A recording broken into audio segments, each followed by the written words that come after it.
Innovated, transformando la educación. Episodio 8. Evaluación del aprendizaje. Hola, bienvenidas y bienvenidos a un episodio más de nuestro podcast Innovated, transformando la educación. Soy Beatriz Palacios y tengo el gusto en esta ocasión de estar acompañada de dos colegas apreciadas, pero además expertas en el tema que hoy abordaremos, la evaluación educativa. ¿Es realmente una estrategia en la transformación educativa?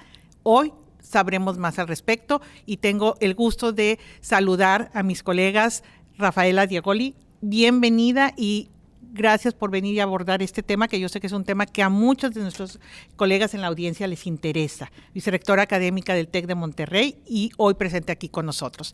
Y bueno, tema de evaluación, ¿qué más que una experta en este tema? Porque además es la responsable dentro del TEC de Monterrey del diseño y de la evaluación, del diseño curricular y de la evaluación. Marijose Pineda, un gusto y muchas gracias por estar hoy con nosotros.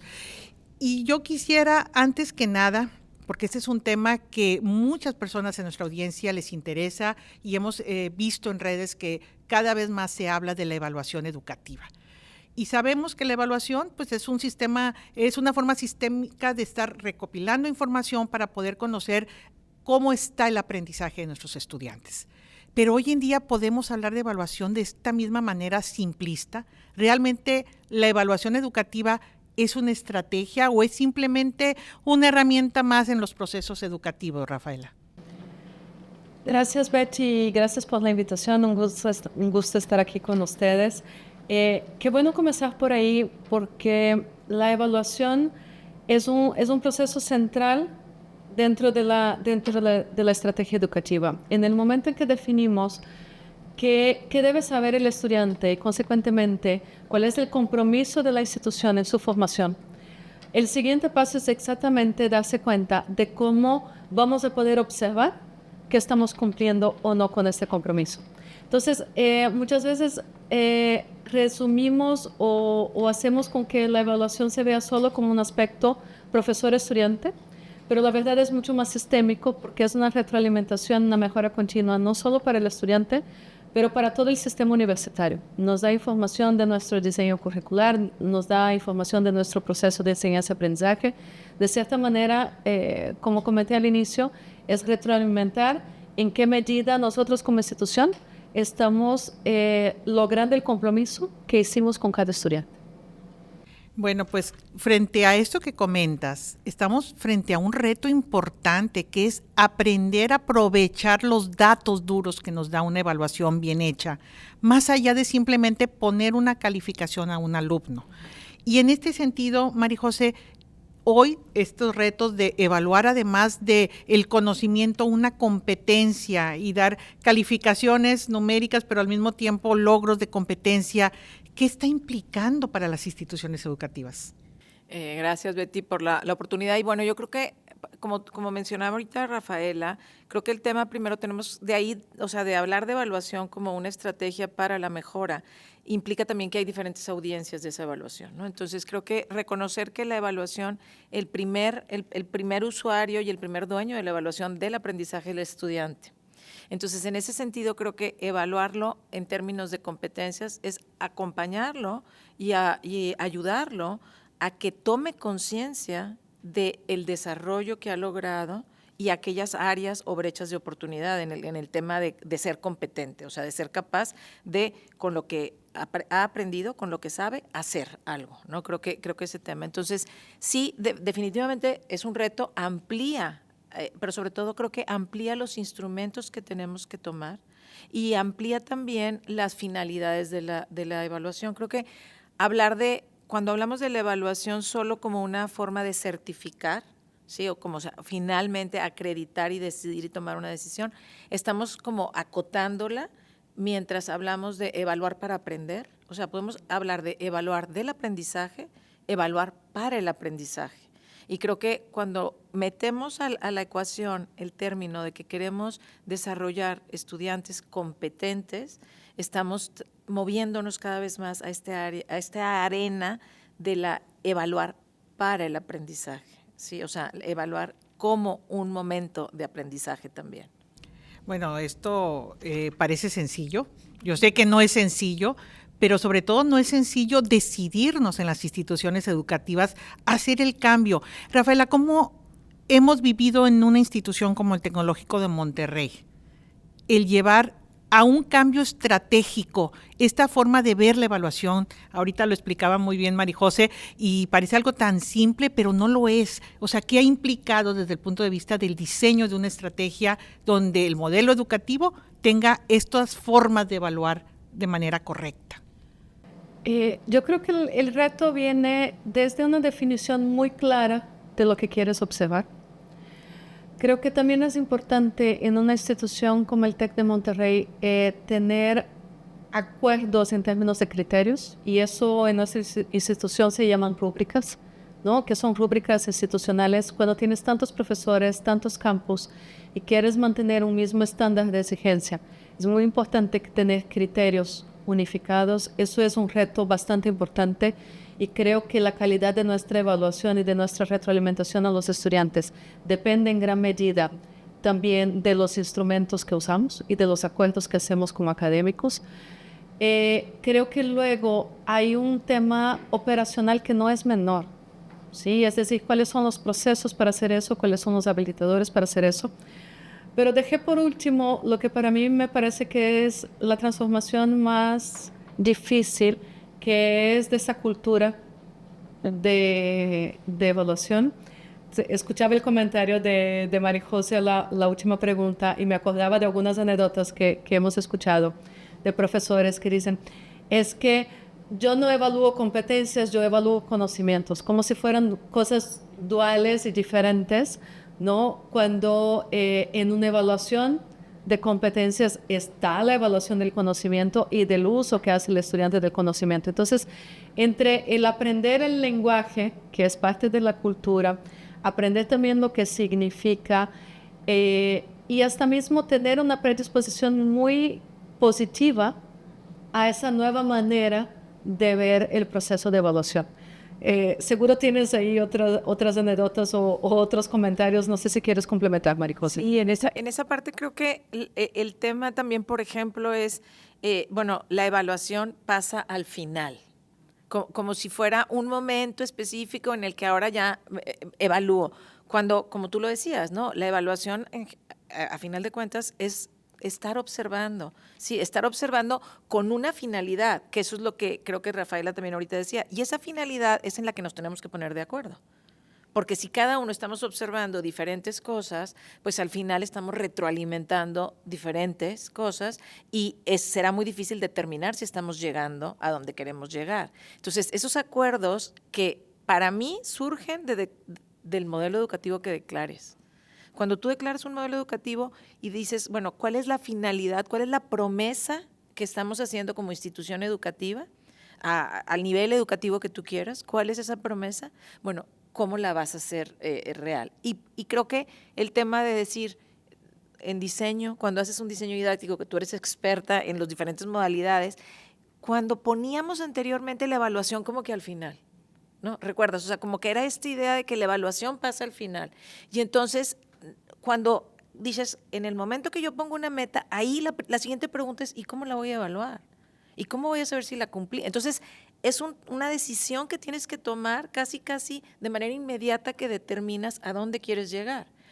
Esa es una. Y creo que la otra es la anécdota más, bueno, creo que la práctica que tenemos que trabajar más es que por mucho tiempo evaluar ha sido calificar y calificar ha sido un número y ese número tiene diferentes repercusiones para los estudiantes desde que están en primero de primaria. Entonces también el estudiante llega con una idea de que la evaluación es algo que le hace a alguien externo a él. Sí, y entonces es la típica, me reprobaron o sí, como que es algo que me pasa. No es el resultado de mis actos, de mi proceso. Entonces creo que ese es el gran cambio, ¿no? Y es difícil y los profesores se enfrentan también a eso, a un estudiante que es más fácil relegarte a ti como docente la responsabilidad, porque entonces tú eres el culpable. Eres el buen agente o el tirano de la película. Entonces, por eso yo creo que es la parte de cuando dices, tratar de que el estudiante entienda Y eso es a través de la retroalimentación, o sea que la evaluación es para él y es para que él tome acciones. Creo que cambia mucho y abandonamos la idea de que es algo que pasa al final. Bueno, aquí nuestra audiencia, donde los diferentes niveles educativos que tenemos en la audiencia, que puede ir desde un área de formación en una organización o la educación básica o superior, creo que el problema es el mismo, y ahorita aquí nuestros colegas están llegando a un tema de recomendación muy importante para ustedes que están en este modelo de transformación en sus instituciones.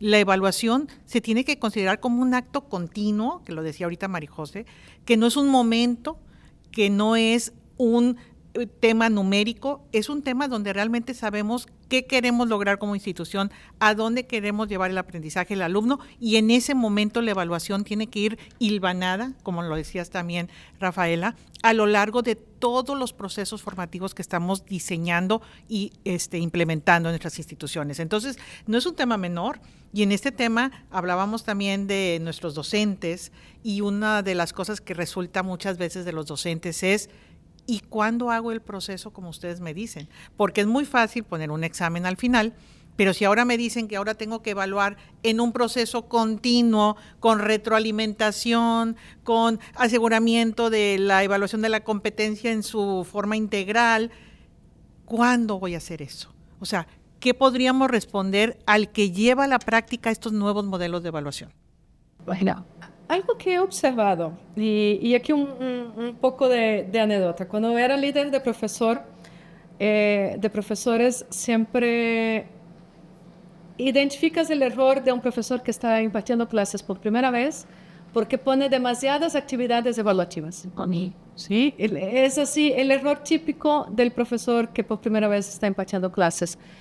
Y felizmente algunos profesores siguen haciendo eso por toda la vida, porque confunden, desde mi punto de vista, la evaluación de la competencia que tiene que aprender el estudiante y desarrollar el estudiante con cumplimiento.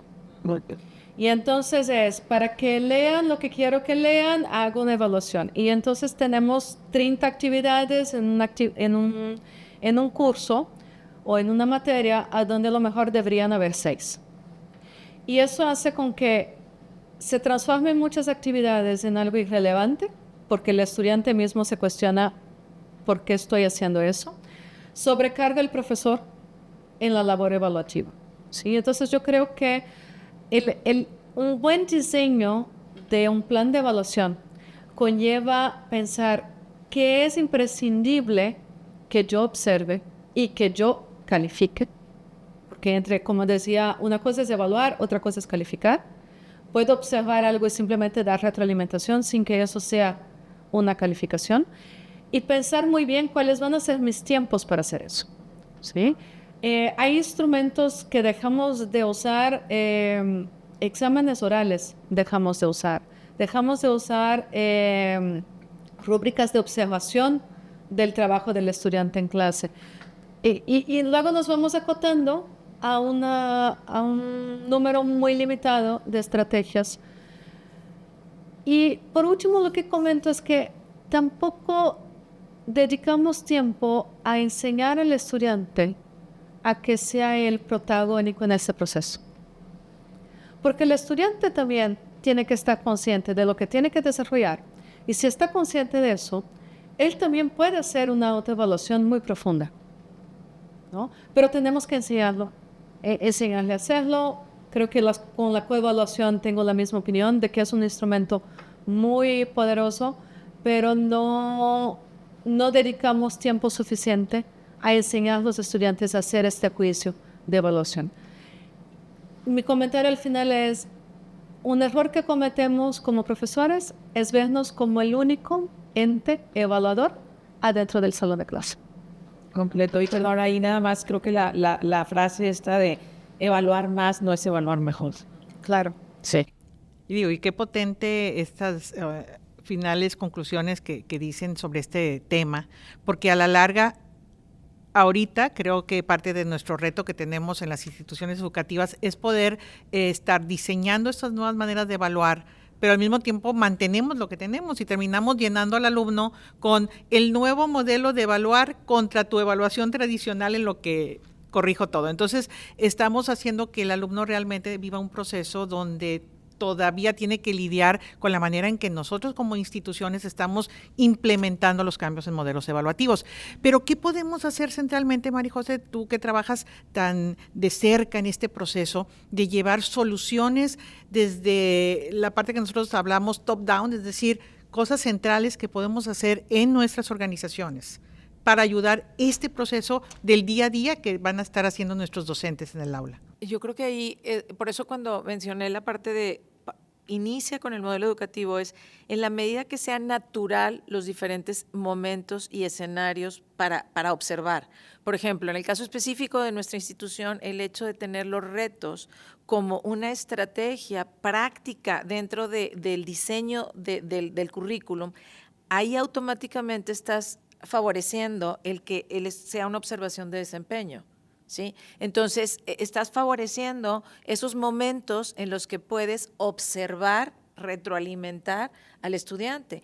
Puedes agregar pequeñas acciones para que él tome conciencia y él a lo mejor es una bitácora de las visitas con el socio formador. Pero lo que yo digo es, el diseño lo incorpora de esa manera y no importa cuál sea la finalidad que tú tienes. O sea, si tienes un modelo que dice, yo quiero establecer un instrumento que sea cuantitativo y que va a ir siendo a lo largo, escalonado a lo largo de mi currículum. Bueno, si tú lo declaras así desde el inicio, ya estás como dando espacio para que eso suceda, ¿sí? Y obviamente, pues será habilitar, por eso creo que Rafaela lo que decía era, pues no es menor el tema de los habilitadores, porque los habilitadores, ¿cómo puedes guardar la información? ¿Cómo puedes retribuir? O sea, ¿cómo puedes conseguirla, pedirla para tomar decisiones?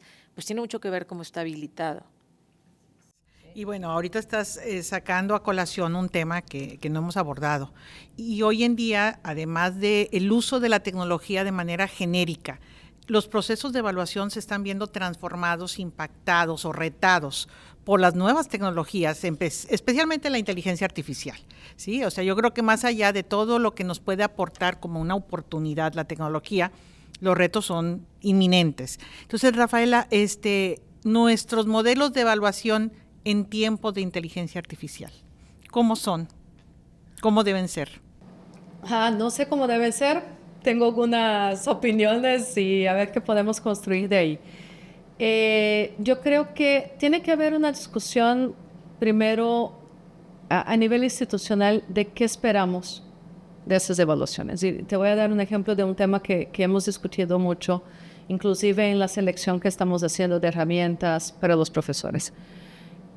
Nosotros queremos en el TEC de Monterrey en profesional que el profesor sea el responsable de dar la última palabra. Entonces, esa fue una definición, es decir, podemos tener diferentes herramientas que auxilian al profesor, pero este ownership del proceso por parte del profesor, para nosotros institucionalmente es muy diferente, es muy importante. Porque responde a nuestro modelo educativo y hay otros modelos educativos que van a responder a otras cosas. Yo creo que con la inteligencia artificial, lo que te comentaba antes de actividades irrelevantes, o que el alumno percibe como irrelevantes, pues no lo va a hacer. Es decir, si el estudiante no se da cuenta o no percibe que en el estar realizando esa actividad está aprendiendo algo o está demostrando algo de mucho valor, se lo va a delegar a la inteligencia artificial. ¿Y quién de nosotros podría decir que está equivocado? No está siendo íntegro ni ético, pero sí tenemos que ver a dónde está el error. Probablemente el error está mucho más del lado docente y del diseño y de la institución que del lado del estudiante. Me preocupa que pudiera generar una pérdida de confianza entre el profesor y el estudiante. Es decir, que el profesor ya no tenga la confianza del estudiante de que este es un desempeño suyo, ¿no? Y con este cuestionamiento de la integridad del estudiante. Yo creo que nos lleva, y lo positivo que veo de todo eso, es que nos tiene que llevar a una reflexión y a una evaluación mucho más auténtica y mucho más consciente y mucho más bien diseñada. Entonces, la verdad es que celebro esos problemas porque creo que nos va a llevar a algo mucho mejor. Y pone el foco y pone la importancia que debe tener este proceso de evaluación. Y bueno, digo, es muy importante esto que estamos ahorita abordando aquí para nuestra audiencia, porque finalmente podemos delegar, y hoy en día delegamos muchas de las responsabilidades de incrementar o hacer un poco más eficiente y efectiva las evaluaciones en las herramientas. Y como bien decía Rafaela, podemos tener otros modelos educativos, pero en donde el profesor sigue empoderado para ser el responsable de cerrar los ciclos de enseñanza-aprendizaje, pues la herramienta es un instrumento que lo apoya, que lo habilita, que le da, que masifica algunas soluciones, pero que no cierra los procesos de evaluación. Entonces, aquí, María José, tú ya lo habías mencionado, ahorita hablaste del tema del habilitador como un medio que nos ayuda muchas veces a poder tener una mejor gestión de los procesos evaluativos. Así específicamente, ¿qué recomendarías a nuestra audiencia? ¿Qué tipo de habilitación o qué tipo de procesos valdría la pena tener estas herramientas tecnológicas detrás que nos ayuden a hacer una gestión más eficiente, más efectiva? Yo creo que aquí son la parte de poder tener la información con la cual vas a tomar decisiones, pero también con la cual sobre la que el estudiante puede reflexionar. Por ejemplo, yo soy así como muy advocate de los portafolios, ¿no? O sea, el tema de poder traer la información y poder ver evidencias de los aprendizajes. Entonces, un habilitador que permita a un profesor poder acceder de manera rápida, de manera fácil a las evidencias, es un habilitador que facilita al profesor la toma de decisiones y también que ayuda al estudiante a poder, en base a esas evidencias, hacer una reflexión, ¿sí? ¿Qué aprendí? ¿Qué haría diferente? Que creo que es muy importante en términos de competencias. Entonces, esa parte de un habilitador que te permite tener de manera ordenada y te permite regresar a la parte de evidencias, me parece valioso. También existen otras opciones y que son muy valiosas de un habilitador, que es también la parte de poder decir, bueno, yo también puedo ver, evaluar cómo están los desempeños, cómo vamos en tiempos, cómo vamos en mediciones, o sea, esa parte también, o sea, el darte analítica de los datos, ¿sí? Ahora, si tú dices, bueno, es que yo estoy preocupada por cómo llegan los estudiantes, por ciertos aprendizajes previos, pues si tienes un habilitador que te permita hacer esos diagnósticos iniciales y te pueda dar personalización, es excelente, pero creo que ahí es donde estás mezclando ya diseño con evaluación, ¿sí? Porque si no, lo que dirías, bueno, si yo lo que necesito es calificar y lo que tengo que sacar es promedio, pues una calculadora, digo, porque pues es lo que va. Entonces, depende lo que tú quieras y qué tantos elementos estás incluyendo en esta ecuación de aprendizaje, evaluación, que es así, no los puedes separar. Creo que son los habilitadores que requieres, pero creo que hoy por hoy, aquello que te permite de manera más rápida traer la información de los desempeños de tus estudiantes. Y bueno, aquí no se asusten nuestra audiencia, cuando hablamos de habilitadores, de tecnología, de inteligencia artificial, muchas veces nos llega a nuestra mente el tema de costos, de inversiones, de no, yo no voy a poder hacer eso nunca porque tengo que invertir muchísimo.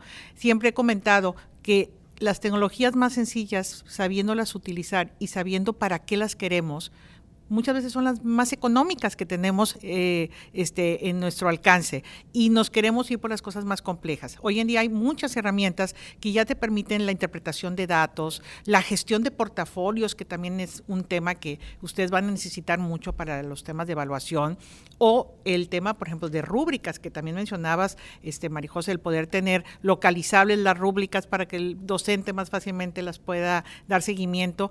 Hay habilitadores de un acceso bastante fácil de tener, económicamente bastante accesible, que no debemos de limitarnos por ello. Más bien, tener una estrategia muy clara, que nos lo han estado resaltando mucho aquí nuestras dos expertas, y saber que el proceso de evaluación debería de ser tanto como hacer un proceso de enseñanza adecuado, pertinente y seguro para nuestros estudiantes. Estamos llegando casi... Si me permites, Betty, porque creo que algo que hemos aprendido con el famoso tema de habilitadores aquí en el TEC, que es un gran tema de discusión, es que primero tenemos que decidir qué queremos, ¿no? Y tiene que ver con nuestro modelo educativo. tiene que ver entonces ya más aterrizado con una normativa académica y luego se diseña el proceso y después de eso viene el habilitador, ¿no? Entonces ya traemos el mantra de que no habilitamos lo que no tiene normativa y que no tiene proceso. Pero creo que eso deja ver que el habilitador es lo último. Y por eso estoy de acuerdo contigo. Luego es lo que menos me preocupa porque hay de todos los sabores y de todos los costos posibles. Pero si no tienes clara cuál es la estrategia, cuál es el proceso, ningún habilitador te va a servir y todo va a terminar siendo muy caro. Digo, y lo mismo con Y otras poco herramientas, utilizado, ¿no? perdón. O sea, Sí. caro y poco utilizado. Digo, y más allá de los habilitadores, ahorita estoy pensando que esto aplica para cualquier herramienta en procesos de evaluación, porque aquí volviendo a una pregunta que yo les quería hacer ahorita que hablábamos de inteligencia artificial, pues hablamos de tecnologías que no solamente ayudan desde el punto de vista de gestión de estrategias, sino al día a día del docente. Pero hoy en día pues tenemos el reto de ver que estas herramientas nos pueden llevar a tener procesos confusos o no tan seguros de poder interpretar el avance de nuestros alumnos en su aprendizaje, o por lo menos es lo que decimos, porque estamos delegando en la tecnología la responsabilidad de la tecnología hace que el alumno se pueda copiar más fácilmente, entonces me está estorbando. ¿Qué debemos de pensar nosotros cuando hablamos de herramientas tan potentes? ¿Cómo poder asegurar el diseño de una evaluación auténtica y de un proceso de evaluación correcto sin preocuparnos por el potencial que tienen estas herramientas, María José? Eso es una opinión, ¿verdad? Y creo que lo que decía Rafael es cierto. O sea, ¿cómo va a ser la evaluación en este mundo cada vez más inmerso en tecnologías y sobre todo inteligencia artificial? Pues bueno, creo que la vamos a ir viendo. Pero lo que sí creo es, tampoco podemos obviar y negar que están. Creo que eso es un tema importante, ¿no? O sea, yo creo que tenemos que decir, dado que existe una inteligencia artificial, dado que existe un celular que le permite al estudiante hacer una serie de cuestiones, de consultas, etcétera, ¿cómo lo hago para que sea una herramienta para el aprendizaje? Entonces, yo puedo diseñar una estrategia de evaluación diciendo intencionadamente quiero que incorporen tecnología o que no incorporen tecnología, pero en cualquiera de los dos lados, en los extremos del continuo, tengo que tener una razón de valor para hacerlo y tengo que hacerlo explícito al estudiante. ¿Sí? O sea, yo creo que lograr que el estudiante entienda el por qué sí aquí y el por qué no acá, o por qué sí ahorita y no en otro momento, hace toda la diferencia, porque yo pienso y creo sobre todo que en la medida que el estudiante es visto como el principal actor y dueño del aprendizaje y de la evaluación, cambia nuestra relación como profesores, ¿sí? De policías a más formadores y acompañar un proceso. Entonces, creo que el tema para mí sería, primero que nada, no obviando aquellas tecnologías a las que tienen acceso mis estudiantes y tomando el tiempo para hacer con ellos una reflexión de cómo pueden funcionar a favor y cómo en otros momentos les funcionan en contra. Creo que es un tema de intencionalidad, ¿no? Es decir, ¿a dónde está la intención? Pueden irse a ChatGPT y pedir el código que el profesor dejó de tarea, pero el profesor tiene que explicar que en la redacción de este código y en el aprendizaje de este código es el centro de lo que tienen que aprender y que tienen que desarrollar y saber hacer por su cuenta para después poder delegar a una inteligencia artificial, por tomar un ejemplo. Como decía, yo soy muy optimista porque yo creo que algo que sí tenemos que ver con un gran potencial es que podemos ir a un nivel más allá en los proyectos, en los desarrollos, en las simulaciones. Si antes por el tiempo que le tomaba al estudiante hacer una búsqueda de información, yo tenía que limitar mi proyecto aquí, yo ahora los puedo llevar hasta acá porque yo sé que esa búsqueda la pueden optimizar por inteligencia artificial.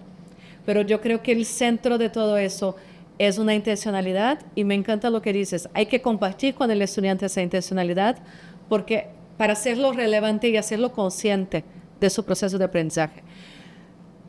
Mi experiencia es que principalmente en universidades, hay que tratar al estudiante como un adulto, ¿no? Y decirle por qué esa característica o esta instrucción de la actividad es importante. ¿Y por qué es importante que lo hagan de esa manera? Y como eso les va a fortalecer el aprendizaje. Y no simplemente dejarlo ahí y que el estudiante por sí mismo encuentre la relevancia o la importancia de lo que estamos dejando para él. Bueno, pues perdón, no sé mi audiencia, pero creo que hay una conclusión muy potente aquí que nos está retando, porque hoy en día en estos modelos de transformación siempre hablamos, las instituciones estamos cambiando a modelos centrados en el alumno.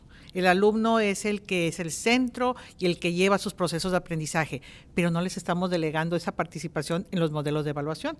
Y de acuerdo a lo que estoy escuchando de nuestras dos expertas de hoy, esto es vital. Si queremos que realmente el proceso de evaluación sea efectivo, el alumno tiene que tener un rol más activo, más importante, más preciso para poder hacer que esto funcione bien. Entonces, hay mucho que hacer y quisiera ir cerrando con recomendaciones muy precisas de dos de nuestras expertas en todo este diseño curricular y de evaluación, no solo en nuestra institución, sino en otras instituciones. Quisiera que me ayudaran a ir concluyendo con recomendaciones muy precisas. ¿Qué debemos de recomendar, no importa el nivel educativo, a las instituciones para hacer modelos de evaluación más pertinentes, más éticos, que consideren estar centrados en el alumno, un diseño intencional, pertinente? ¿Cuál podría ser tu Biblia a seguir si yo fuera un líder educativo, Rafaela, y de acuerdo a tu experiencia, qué les dirías? Estas son las 6 cosas que tendrías que hacer.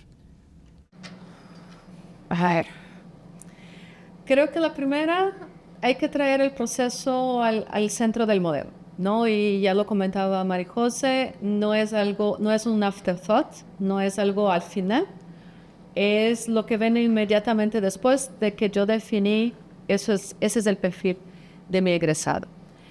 Yo creo que hay que ponerle y dejar muy clara cuál es el rol y la responsabilidad del profesor y capacitarlo para eso. Creo que damos muy poca capacitación en general en el tema de evaluación del profesor. Estoy segura que si vamos a hacer una revisión en los procesos de capacitación en las diferentes instituciones, dedicamos mucho tiempo a la enseñanza, a la microenseñanza, aprendizaje activo y muy poco tiempo en la evaluación. Damos por hecho de que todos sabemos evaluar y la evaluación es un juicio muy poderoso. Afecta de manera bastante significativa al estudiante. Entonces yo creo que al profesor hay que hacerlo, hay que ponerlo con su debida importancia en el proceso y con su debida habilitación. Y voy a juntar eso con el siguiente entonces, ¿cómo el profesor prepara a que existan más actores en este proceso? Algo que me gusta mucho, María José lo comentaba antes de nuestro modelo y del uso de retos que hacemos, es que en muchas de esas unidades de formación, el socio formador, la empresa, la organización externa con quien estamos trabajando, viene al salón de clase a dar una retroalimentación. Y eso es un proceso evaluativo, es muy potente y es una retroalimentación adicional y un punto de vista adicional que recibe el estudiante. Entonces, el profesor también tiene que tener este poder de traer a otros agentes. En el traer a otros agentes, el estudiante es un agente muy importante y difícilmente lo vemos como un agente y un actor en el proceso de evaluación. Y por último, yo diría alinear esa estrategia con normativa, procesos y habilitadores, porque al final todo termina en el salón de clase. Y muchas de las peleas que hemos tenido, María José y yo, están en esa dualidad entre lo que es lo ideal y lo que es posible.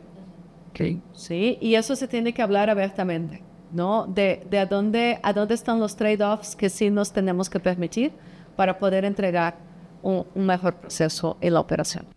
Excelentes recomendaciones desde el punto de vista de la estrategia y desde el punto de vista del aula, María José. ¿Qué recomendarías tú a aquellos que están haciendo esta estrategia de transformación a partir de la evaluación? ¿Cuáles serían esos instrumentos básicos o esas recomendaciones de lo que deben de empezar a incorporar, así como para llevar al aula ya? Yo creo que lo primero es que también como docentes tenemos que hacer una reflexión sobre mi propia filosofía sobre la evaluación. O sea, ¿dónde estoy parado yo en cómo conceptualizo yo la evaluación? Entonces, y el segundo tema para mí es abrir el tema con los estudiantes. Conocer sus expectativas, venimos de un modelo, la verdad, en que la evaluación por mucho tiempo ha tenido diferentes impactos en los estudiantes y algunos podrán verla como algo punitivo, algunos podrán verlo como algo manipulativo que les permite transaccional para conseguir lo que quieren con sus... Entonces, creo que cuando pones como la evaluación como un proceso del que hay que hablar, y yo con mis estudiantes puedo decirles lo que yo considero y creo que es la evaluación y por qué me la tomo en serio o tal, y los escucho, para mí sería un consejo es sobre todo, claro, entre más, pero desde chiquitos también funciona, como establecer el contrato emocional en torno a la evaluación. Porque cuando pensamos en serio la evaluación, y lo pensamos sobre todo desde los primeros niveles hasta el último, es cuando tú dices, me está evaluando a mí, es un juicio sobre la persona, cuando tendríamos que decir, es un juicio sobre la tarea, es un juicio sobre tu producto, es sobre desempeño. O sea, hay tantas cosas que están asociadas, pero cuando no las ponemos es como una caja negra que está ahí y que está afectando, creo yo. Digo, es muy sencilla, es muy básica, pero yo la verdad sí creo, porque lo que me quiero, nada más con un comentario que hizo Rafael, y creo que eso es bien importante, entre más nos alejemos de un clima de desconfianza entre el profesor y el que aprende, mayor posibilidad de éxito tendremos que el estudiante realmente vea que el proceso de evaluación es para su aprendizaje y que el principal usuario de esta es él mismo. O sea, él tiene un derecho a recibir una evaluación que sea justa, que sea confiable, pero que también le permita mejorar. Bueno, pues yo creo que hemos cerrado nuestro capítulo de hoy con una frase potente y un compromiso también muy importante de lo que debemos de estar considerando todos los modelos de transformación. La evaluación como herramienta tiene que estar considerando tanto estas estrategias a nivel institucional que mencionaba Rafaela, como esas cosas que a nivel del docente en el aula tiene que llevar a la práctica para que realmente funcione. Entonces, pues muy interesante, creo que nos da para seguir hablando en otras ocasiones aquí con nuestras invitadas, a las cuales vuelvo a agradecer mucho porque nos aportaron conocimiento, experiencia, pero sobre todo la realidad de lo que sucede en el tema de la evaluación educativa. Gracias a toda nuestra audiencia, gracias por habernos acompañado en esta sesión y sobre todo los espero a que sigan reflexionando, pero llevando a la práctica la transformación en sus instituciones, de sus modelos educativos y de todo lo que hace posible que realmente seamos efectivos. Nos vemos en el próximo capítulo y pues hasta la próxima. Innovated, transformando la educación. Innovated es una producción de Tech Sounds Podcast e innovación educativa y aprendizaje digital del Tecnológico de Monterrey. Escúchanos cada 15 días en Spotify, Apple Podcast, Amazon Music y en YouTube.